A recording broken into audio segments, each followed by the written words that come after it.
Namaskaram to all viewers of Jyotirmarg.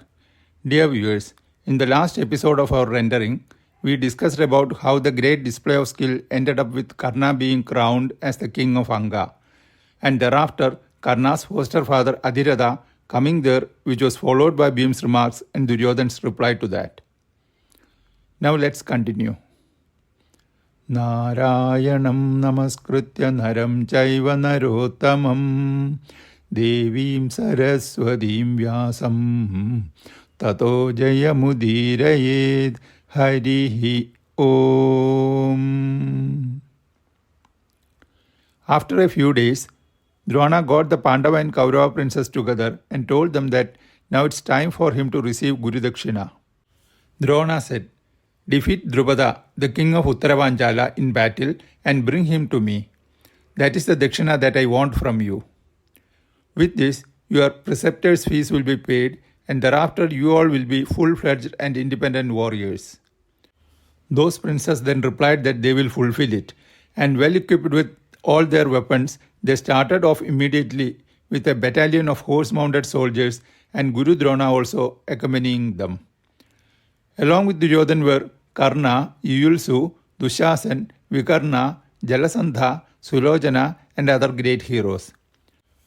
Arriving Drupada's kingdom, they entered the main streets of Utthara Paanchaala and sped off on their horses with the desire to be the one who will defeat and conquer King Drupada, who is also famous as Yajnasena.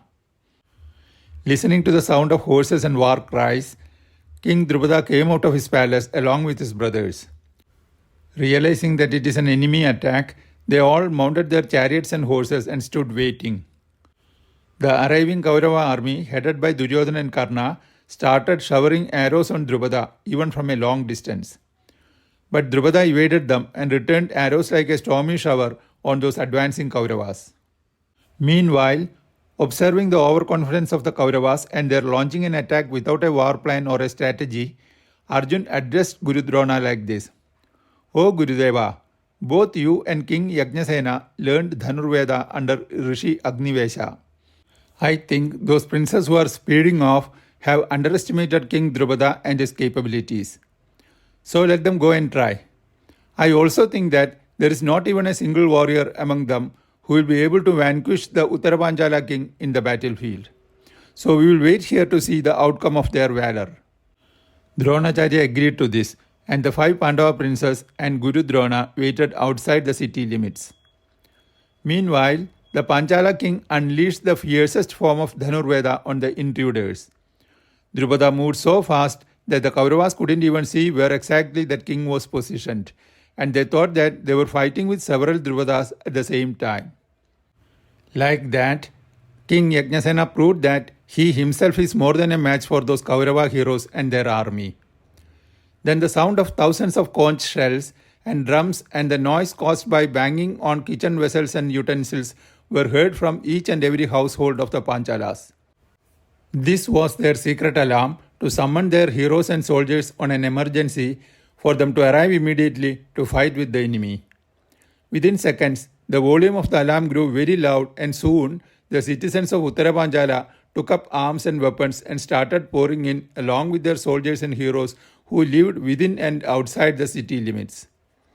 Countless Panchalas now surrounded the Kaurava princes and their army, and now their only choice was to retreat and escape with their lives.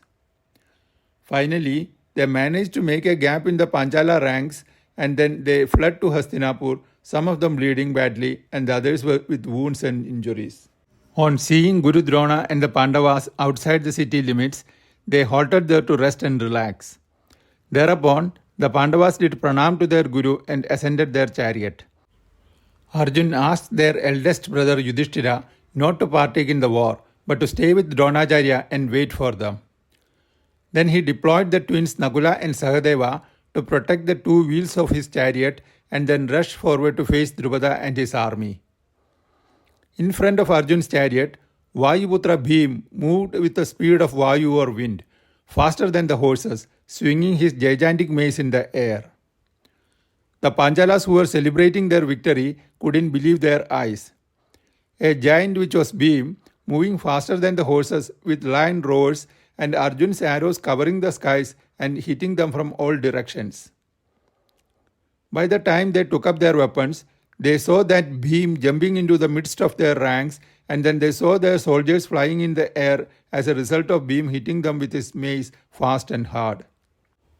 Bhim destroyed chariots and elephants which were standing in his way.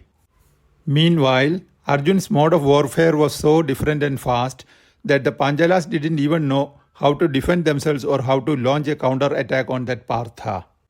And Arjun didn't give them the time and chance to think also. He felled the son of Drupada from the back of his elephant and injured him badly.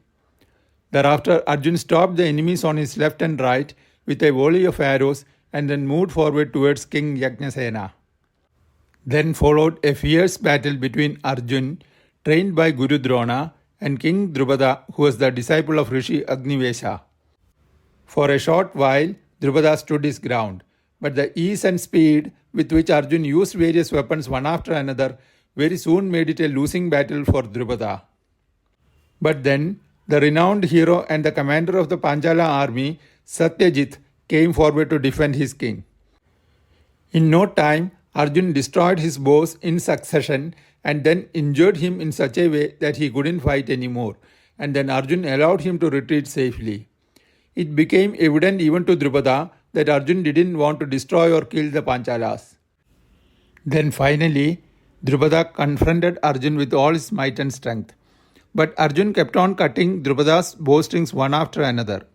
Finally, Arjun was so fast that Drupada was not getting sufficient time to take another bow to continue his fighting.